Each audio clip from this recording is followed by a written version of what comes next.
Dahil dyan, may content tayo. Content ng hindi nagbabasa.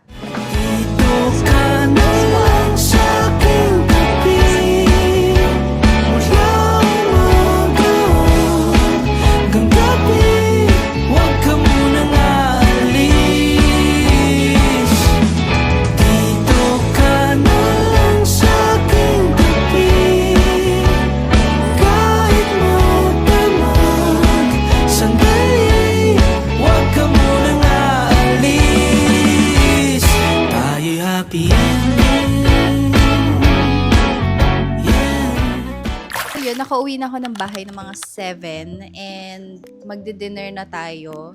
Well, yung dinner natin, magluluto ako actually ng ibabaon ko for tomorrow sa office. Pero since pinapalambot ko pa kasi yung chicken, nanghingi muna tayo sa ating kapitbahay. Nanghingi ako ng ulam kila ate ng ampalaya. So, let's eat, guys. Anyway, ito yung typical night time routine ko. Minsan kasi kapag maaga ako nakakauwi, medyo madami-dami pa tayong nagagawa. You know, meron pa tayong time na magpa-banjing-banjing, ganyan. Charot. Kasi alam nyo lately, guys, honestly lately, I've been so tired kasi ang dami masyadong workloads. Not that I'm complaining, but blessing pa din kasi pinagdasal ko tong work ko. Oo. So, pinagdasal natin to. But anyway, medyo pagod talaga ako recently kasi nga madaming workload and also mahirap umuwi, traffic. Anyway, later guys, magluluto ako ng teriyaki chicken. Medyo madilim guys kasi yung LED light lang yung inopen ko. Honestly, ayoko din talaga ng masyadong mailaw. Gusto ko sa bahay dimmed lang. Guys, bumili ako ng orange sa office. Kasi nga, di ba nga, I'm not feeling well. Feeling ko kasi magkakasakit ako kahapon. Honestly, kahapon, parang nung pauwi na ako, medyo hindi na talaga okay yung pakiramdam ko hanggang sa pagising ko kanina. Pero hindi naman ako nilalagnat. Kumbaga parang sobrang low lang ng energy ko.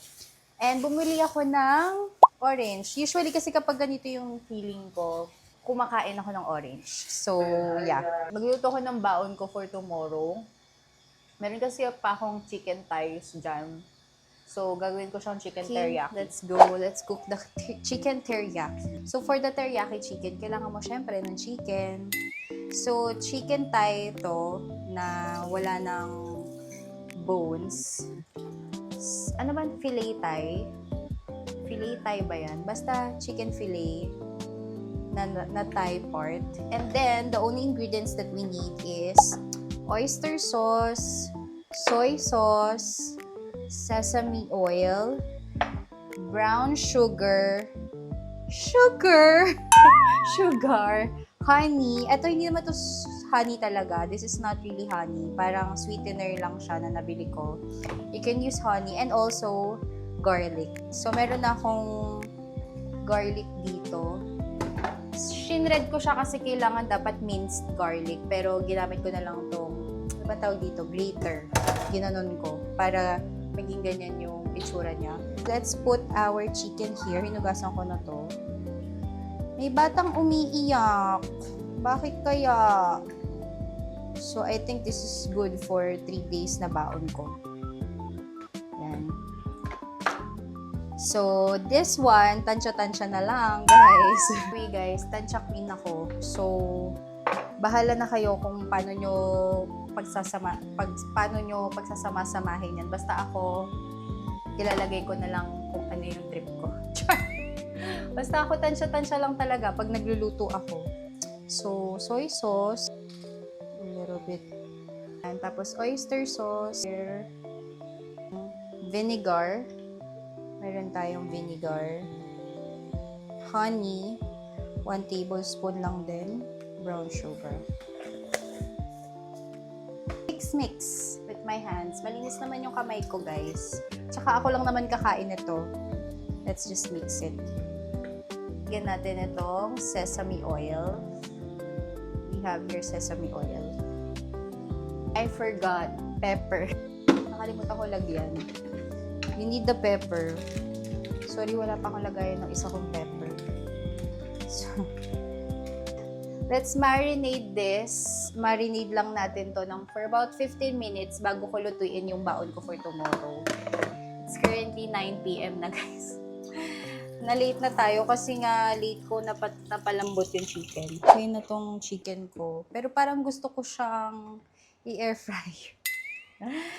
I-air fry ko siya kasi tinatamad akong magprito-prito kasi nga, alam mo naman, wala i-air fry ko siya, hindi ko siya ipiprito kasi nga tatalsik-talsik pa yun eh. And bukas ko na lang itatry yung prito. Pero for this time, mag-air fry na lang ako.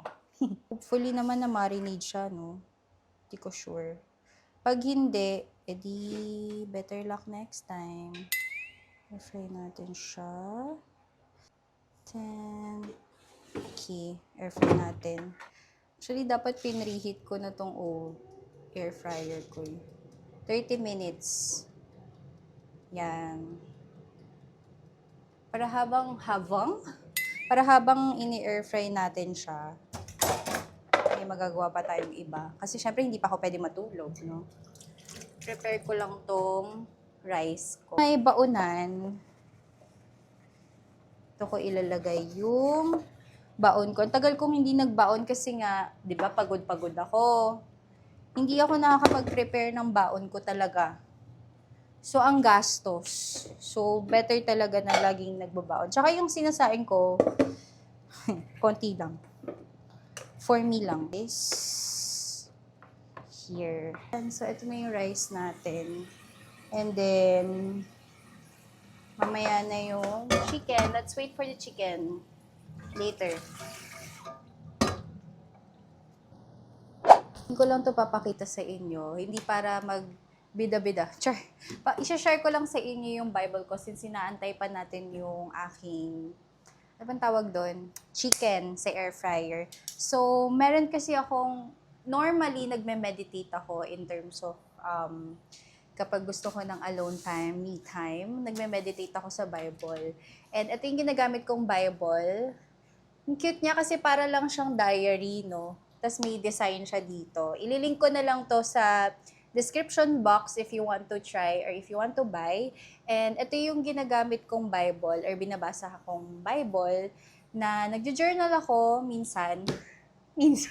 Tamad kasi ako magsulat, kaya parang normally nagbabasa lang talaga ako. And ito yung currently ginagamit ko for the Bible. And then I'll show you ito yung mga nabasa ko na. So recently lang kasi ako din nag-start magbasa ng Bible. And honestly guys, nung una, medyo intimidating talaga magbasa ng Bible kasi parang hindi ko alam kung saan ako mag-start. Pero once you get the hang of it and once you try and you start, susunod-sunod siya. So ako, yun yung una kong ginawa. And also, since ang cute ng Bible ko, parang lagi ko siyang gustong ganyan. And dinadala ko rin to kapag travel ako kasi very maliit lang to. Very mini Bible na kaya mo din namang dalhin anywhere. So, hina-highlight ko yung mga natapos ko na. So, currently ngayon, meron akong dito, bookmark. Nasa 2 Corinthians na ako. And then, I have highlighters. So, meron ako ditong highlighters. May different color to. Normally, kung gusto nyo mag-journal using your Bible, pwede nyong lagyan ng parang each highlighter, iba-iba yung color, may meaning. Pero kasi ako, I can't keep up with that. Hindi ko kayang parang nakakalimutan ko para sa anong blue ganyan. So, wala lang, nag-highlight ako based on what color I like. So, normally, ito, yung mga naka-highlight ko sa Bible, like favorite verses, or yung talagang mga verse na nagkaroon ng impact sa akin nung binabasa ko. So, marami akong highlight dito kapag sa Matthew, ganyan. Ito yung mga na-highlight ko na. Sobrang dami, di ba? Ang colorful niyan. Well, ito. Kasi actually, itong Bible na to may kasama siyang bookmark. Normally, ang iniin ko dapat everyday talaga nagbabasa ako ng Bible as much as possible. It's just that may time, syempre, the reality guys, hindi ko siya laging nagagawa kasi may times na yun nga, pagod, ganyan. Ito yung pinapractice ko na normally dapat talaga everyday magbasa ng Bible. Ito yung gusto ko kasi pagka nagbabasa, yung marami akong naha-highlight. Ibig sabihin, ito talaga yung marami akong natutunan. Parang ganon. Gets nyo ba? Feeling ko hindi ko na bibigyan ng justice ang Bible ko. But anyway, so ito yung lagi kong ginagamit na Bible. If you want to buy this as well, and if you wanna start reading the Bible, any Bible would do. And as a girly pop lang talaga, talagang gusto ko tong Bible na to. Kasi tingnan nyo, pink, tapos ang ganda ng design. Charot. So ano to, NIV version. New International, yung English. New International Version para hindi masyadong malalim ang mga English. At saka, ang ganda nitong Bible na to kasi sa dulo, meron dito, meron dyan, like, for example, we say, I'm at my wit's end, ganyan.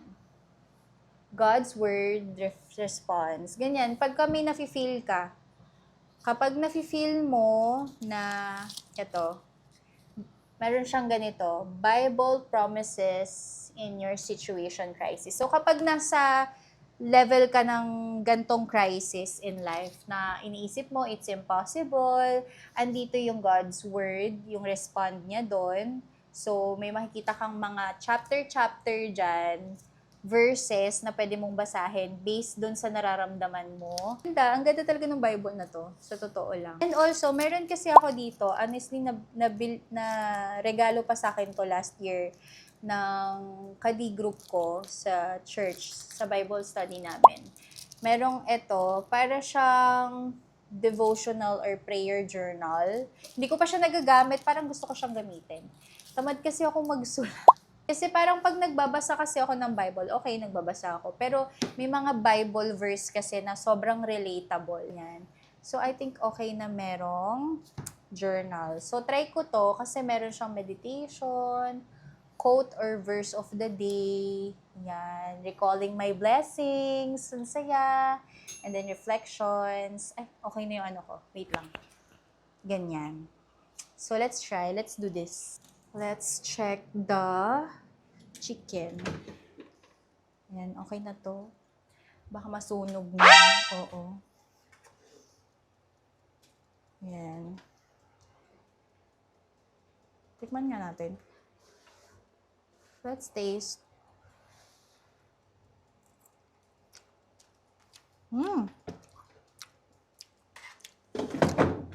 Tastes good.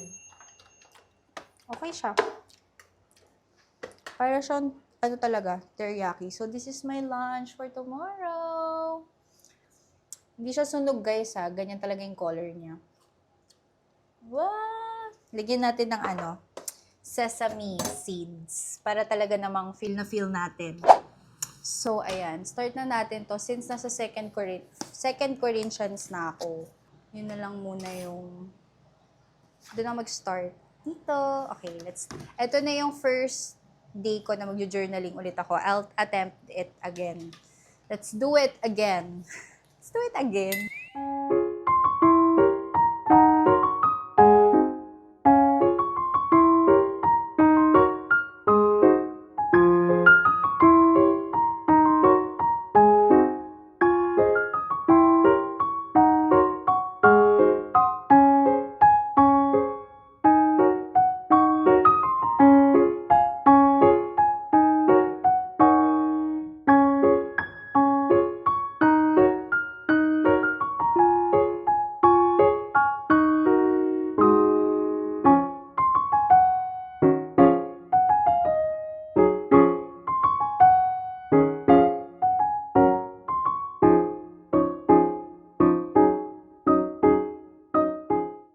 Okay, I'm done.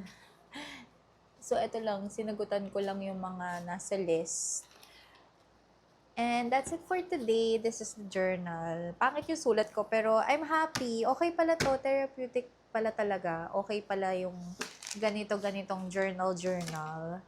And it's really helpful. Kasi nga, lalo na in the past few days, medyo parang down ako, pagod, distress. And perfect time to, yung ganito. And I think I wanna do it more often. Actually, nilagay ko nga siya sa intention list ko eh. Yung read the Bible more often, journal more, Bible journal more, cook more, yan, be patient and be grateful. So, yun yung mga aking mga intention lists. So, yun lang guys. Thank you for watching my nighttime routine. What I do at night pag nakakauwi na ako. So, basically, yun lang naman yung ginagawa ko. And I'll see you next ganap. Sana merong Birthday party! Hanapin. So, pajama party. Sakto yan. Or, Sakto yan. May isa ako. Wait lang ah. Lalagyan pa natin na. Kanya pa dito. Surprise namin yung boss namin. White pa? May white pa? May white pa. They're busy. Sakto nga eh. Sakto yung white na lang. Oo. Hindi, dito din. Dalawang white. Galing ng mga artist natin. Ayan na yung cake. Ayan na. Ay, who's that?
자몽탕 달콤하고 쌉싸름한 자몽탕 커피보다 건강한 과일 주스 자몽탕 빨대 꽂고 쪽쪽 빨아 hello! Yes! Hello! Mickey! Mickey she! Hello guys. Oh my gosh. Alam niyo ba? Ang pinagdaanan ko ngayon? Ay, grabe. Baba ka dyan, Mickey. Kukwento ko. Okay, hello everyone. Saan ako galing? Guys, kakauwi ko lang galing SM East, Ortigas, sa SM, and I was supposed to watch Spider-Man Brand New Day. Kita nyo, ang kalat ng apartment ko, ayan, nagmadali ako kanina, na para bang, ang kalat kasi nga nagmamadali ako kanina, tapos, guys, Okay guys, I just got home from a very, very unexpected at hindi nag-iisip. Anyway guys, it's currently August 1 and wala pa akong masyadong parang posting for quite a while for a video. August 1 ngayon. You know guys, showing Spider-Man Brand New Day, di ba? Showing yung Spider-Man Brand New Day. And of course, as a Marvel fan, manonood tayo, syempre. Binook ko na ahead of time ang ticket kasi nagkakaubusan ng seat, ganyan. All along, I thought na book ko is August 1 na Spider-Man. Kasi actually, namimili ako, parang Wednesday pa ata to, ng seat for a date. Ngayon, ang tinitignan kong date is August 1.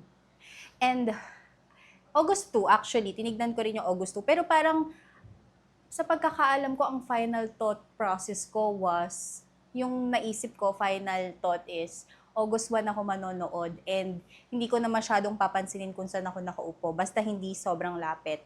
So, nag-book na ako. Fast forward to August 1 today. Nasa jeep na ako. Nasa Egypt na ako nung makita ko. Kasi nagmamadali pa ako kanina, parang 4:40 ako umalis dito sa bahay. And sa SM East Ortigas lang naman ako. Actually, malapit lang naman. Wala pang 10 minutes. Ando na ako sa mall. However, traffic kasi dito, knowing itong East Ortigas. Kahit malapit lang siya, traffic. So, parang medyo kinabahan pa ako na sabi ko, shucks, hindi ko masisimulan yung Spider-Man. Kalat-kalat, iniwan ko makalat tong apartment.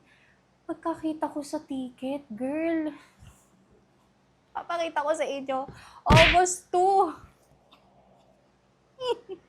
August 2 pala yung nabook ko. Alam nyo, hindi ko na alam bakit hindi ko chinek kahapon, kanina, bago ako umalis. Actually, chinek ko na siya kanina bago ako umalis. Pero, hindi ko napansin yung date. Grabe. All along, convinced akong August 1 yung nabook kong ticket. Mamadali pa ako kanina. Tapos biglang bukas pa pala yung nabook. Grabe talaga yung revelation kanina. Sabi ko talaga kanina, napaganto na lang ako. Hay, isang malaking bugtong hininga. So, ang ending guys, ayun, napa-dinner na lang ako. Kasi sayang naman yung pinunta ko dun sa, 'di ba? Sa mall. So, kumain na lang din ako kasi actually, hindi rin kasi ako kumain ng buong araw kasi nga sabi ko manonood ako ng Spider-Man tapos doon na lang ako magdi-dinner sa mall, ganyan. Malaman-laman ko, bukas pa pala. So, ang ending, ayan, may content tayo. Alam mo yung mga gantong mishaps, ito talaga yung nagki-create ng isang content, 'di ba? Kapag meron kang hindi magandang desisyon sa buhay, nagagawa mo siyang content. So, dahil dyan, may content tayo. Content ng hindi nagbabasa. Grabe. Excited ako manood ng Spider-Man, Brand New Day. FOMO na ako. Tapos ang ending, bukas pa pala ako, Sunday, 5 p.m. pa. Kasi sabi ko, dapat Saturday, para at least, pag gabi na ako umuwi, the next day, wala akong pasok. My gosh, minsan yung mga desisyon ko sa buhay, hindi ko na talaga alam. So anyway guys, we're home and today, I'm just gonna plan on watching all the Spider-Man films, okay?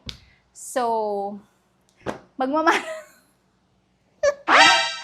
magmamarathon tayo ng Spider-Man, guys, dahil dyan. So, kaninang umaga, actually, nanood na ako ng pinakaunang Spider-Man. Si Spider-Man yung kay Tobey Maguire.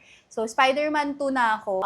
Marathon na lang tayo. Wala tayong magagawa. Marathon tayo ng Spider-Man dahil bukas pa pala yung nabook kong ticket. Talaga namang hindi ko talaga siya nakita. Talagang anyway, just a quick update na lang with you guys.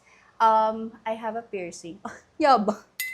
Nagpa-pierce ako guys ng tenga. Dito lang sa lobe. Ayan. So, dalawa na siya. Sino ka dyan? I feel so fearless. Ayan. So, wala lang. Gusto ko na magpa-pierce. And also, influence ni Hazel King, bumili ako ng coloring book which is very, very helpful. Totoo nga ang chika ni Hazel. Nakaka-relax siyang gawin. And ang nakapagpabudol sa akin ito is si Hazel. And then, naunang bumili yung ate ko, so I decided, why not? Bili rin ako. So, ito na yung bonding namin. And maganda siya for coloring. So, yeah, ito, may mga na-color na ako. Ito na yung ginagawa ko recently as a trentahi.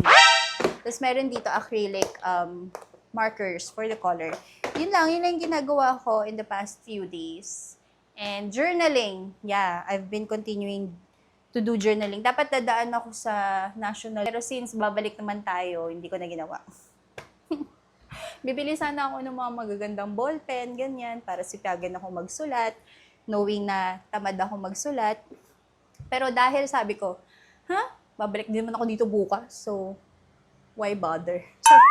So yun lang naman guys, I'll see you tomorrow. Tomorrow, sa Spider-Man. Yung totoo na.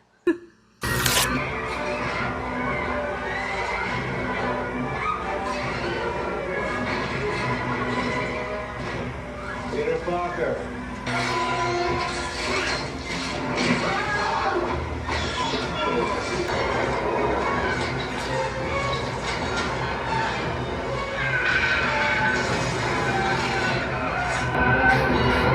Okay, so we're gonna go Spider-Man Brand New Day. I just got home. Hindi na ako nag-film guys ng kung ano-ano sa SM kasi as a shy girl, hindi ko talaga siya magawa. Anyway, lalo na kung phone yung gamit ko. So anyway, I just got back home and dumaan lang ako sa grocery sa SM Hypermarket and National Bookstore. So like I said, bibili ako 'di ba ng ball pen.